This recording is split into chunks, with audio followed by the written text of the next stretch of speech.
코로나19 팬데믹이라는 긴 터널에서 벗어나 기지개를 켜나 싶던 산업계가 복병을 만났습니다. 철광석과 석유 같은 원자재 값이 급격하게 오르면서 생산비 부담이 부쩍 커졌기 때문인데요. 이로 인한 수익성 악화는 결국 물가 상승으로 이어지고 있습니다. 철강 제품의 원료인 철광석의 경우 1톤에 220달러까지 치솟았습니다. 연초 대비 30%나 오른 수치인데 원료탄 역시 170달러까지 올랐습니다. 이 같은 원자재 값 상승으로 가전에 들어가는 컬러 강판의 경우 톤당 40만 원이, 자동차용 강판의 경우 5만 원이나 올랐습니다. 개별 제품들의 가격을 넘어 데이터로 물가가 얼마나 올랐는지 보겠습니다. 최근 한국은행이 발표한 지난달 생산자 물가지수입니다. 원자재 값이 급등하면서 1년 전보다 6.4%나 상승했습니다. 지난 2011년 8월 이후 가장 높은 수치로 한 달 새 공산품 물가가 1.0% 뛰었고 항공이나 호텔 이용료가 포함된 서비스 물가 역시 0.1%나 뛰었습니다. 더욱 걱정스러운 건 이 같은 원자재 값 상승이 당분간 계속될 거란 전망입니다. 최근 신제품 출시를 앞둔 가전, 자동차 업계를 비롯해 산업계 곳곳의 목소리를 박승환 기자가 취재했습니다. 항공업계가 유가 상승에 직격탄을 맞았습니다. 코로나19 사태로 가뜩이나 어려워진 상황에서 연료비 부담까지 늘어나면서 손실이 눈덩이처럼 커졌습니다. 지난해 배럴당 43달러였던 국제유가는 최근 70달러대에서 거래되고 있습니다. 항공사의 경우 전체 영업비용에서 유류비가 차지하는 비중이 가장 큰 만큼 유가 상승은 곧 실적 악화로 이어집니다.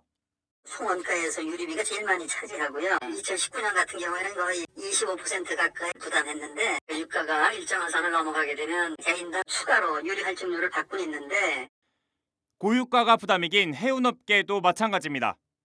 HMM은 지난 1분기 연료 비용으로 2,080억 원을 썼는데 이는 지난해 연간 매입액 5천억 원의 41.6%에 이르는 수준입니다. 장기간의 불안 끝에 다시 빅사이클에 진입했지만 고유가에 발목이 잡힌 셈입니다. 이 분위기가 계속 이렇게 유지되지는 않을 테니까 오르면 이제 결국 또 떨어질 거고 지금 한 십몇 년간 저희 계속 운이 안 좋았었으니까 사실 또 그런 날이 또 오겠죠. 반영을 할 수 있는 데는 좀 부담이 덜하고 그렇지 않은 곳에는 뭔가 부담이 좀 있겠죠. 가전업계는 철강 가격 인상에 골머리를 앓고 있습니다. TV나 냉장고 등 가전제품을 만드는 데 필요한 컬러 강판 값이 올 들어서만 톤당 40만 원이나 뛰었기 때문입니다. 유리 만들던 업체들이 올해 초인가 뭐 그때 좀 저기 공장들이 좀 사고들이 좀 있어가지고 공급이 원활치 못한 면이 있었는데 가격 자체가 많이 뛰었어요. 원자재 가격이 많이 오르다 보니까. 삼성전자와 LG전자 등 국내 가전업체들은 강판 가격 상승세가 당분간 이어질 것으로 보고 대책 마련을 서두르고 있습니다. 차량용 반도체 부족으로 공장 가동을 중단했던 자동차 업계는 이번엔 철강 가격 인상이라는 악재를 만났습니다. 지금으로서는 해결할 수 있는 방법이 없는 상황이고 그렇다고 해서 완성차 제조업체가 손해보고 팔 수 있는 것도 한계가 있지 않습니까? 장기적인 문제였다면은 한계가 없어요. 근데 이게 장기화됐을 때 이제 문제가 발생하는 거거든요. 원자재 가격이 급등하면 많이 팔면 팔수록 수익성이 악화되는 결과를 초래합니다. 손실을 줄이려면 결국 상품 가격을 올려야 하지만 어렵게 살아난 소비 심리에 찬물을 끼얹을 수 있어 고민이 이만저만이 아닙니다.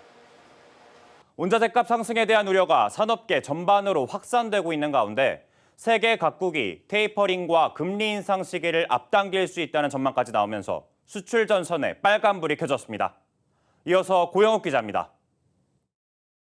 지난 20일 현재 우리나라 수출은 2,808억 달러로 사상 최대치를 기록했습니다.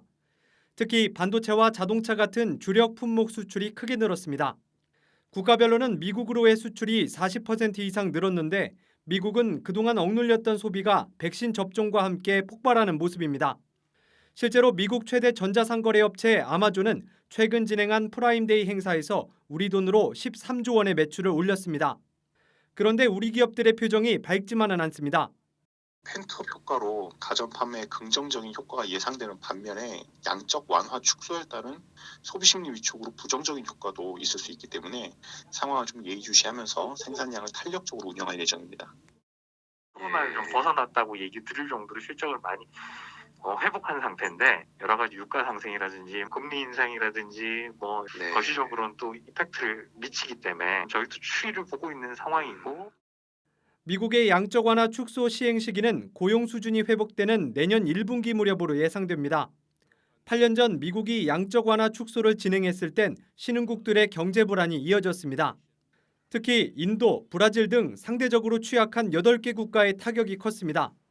이들 국가는 이번엔 선제적 금리 인상 움직임을 보이며 방어 태세를 갖추고 있지만 정작 코로나 확산세가 계속돼 자칫 실물 경제 위기로까지 번질 우려가 있습니다.